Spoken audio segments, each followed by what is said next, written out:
Good morning, my brothers and sisters. Welcome to episode number 24 in the book of 1 Timothy. Today's title is Results of Regarding Rightly. We're going to set our minds in a certain way today towards work, which then results in not reviling the name of the Lord and benefiting and blessing the body of Christ. All right, so the big topic is either bondservantness or slavery. Fortunately, the Bible addresses the topic of work and slavery and even servitude. Good thing, because about 1/3 of the audience of the time was either a bondservant or a slave. Probably no one listening today is a slave or a bondservant, and we all have Christianity to thank for that. So we'll get to that. So the question is, can this passage that has references either to slavery or bondservant, can it apply to us?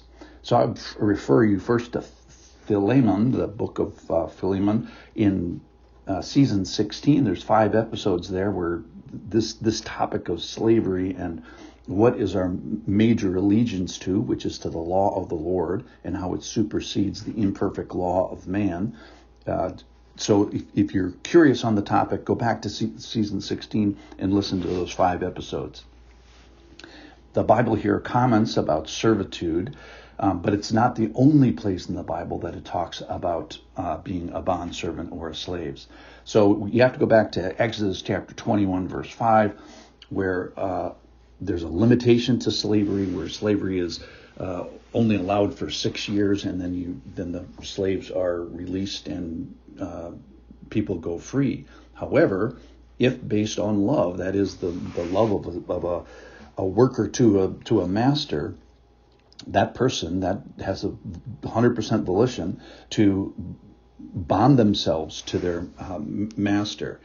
So the master brings the person before God and before a doorpost and marks that person, and that person is a bondservant forever. So slavery is the involuntary, usually lifelong servitude, and bondservant is the voluntary, lifelong servitude. So bondservants put themselves in bondservantness. Then in Ephesians chapter 6, verses 5 through 9, we learn about the posture of a bondservant, which should be the same as you would to Christ. So render service with a good will as to the Lord. So the point there is, and all the way through the book of Ephesians, is everybody submits to the Lord in some role, whether that's in the church, or wives to husbands, or children to parents, or citizens to a government. Everybody is involved in the act of being submissive. 1 Peter chapter 2, verse 8 talks about bondservants. Be subject to your masters with all respect, not only the good and gentle ones, but also to the unjust ones. So there, we bring up the topic of unjust suffering. And then Jesus in the nuclear power plant of 1 Peter is used as the example of how do we handle unjust suffering. So bigger than economic systems, what we're going to be talking about today is this inward posture of a voluntary spiritual submission to the Lord that is demonstrated externally toward an imperfect world and imperfect people. So, in conclusion, with regards to the Bible talks about slavery and bondservants in a real way, both good and bad, in a repeated way. It's all over the multiple places in the Bible. Prioritizes relationships, and then this can be relatable to us. So here we are in 1 Timothy chapter 6, and let me read verses 1 and 2. Let all who are under a yoke as slaves regard their own masters as worthy of all honor, so that the name of God and the teaching may not be reviled. Those who have believing masters must not be disrespectful on the ground that they are brothers. Rather, they must serve all the better, since those who benefit by their good service are believers and beloved. So the first thing it mentions is that these people are under a yoke. That is, work is hard, toil, tired, striving.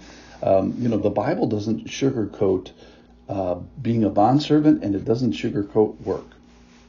The critical word, I think, in the whole passage is Let all who are under a yoke as bondservants, as slaves, the Greek word is bondservants, regard their own masters. So that is to hold a view, to have your mind precede your actions, to let your mind lead the way, let your thinking guide your effort.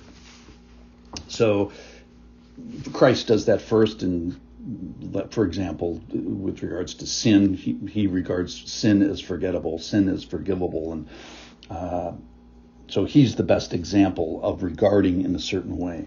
So Christianity is, in a lot of ways, a way of thinking and a way of setting our mind. Philippians, one of the whole themes of Philippians is that. So this points to something bigger than the economic system, and it points to something bigger than injustice in the world. So ultimately, the motivation for change in the world is going to be this change of our mind, the way that we regard this.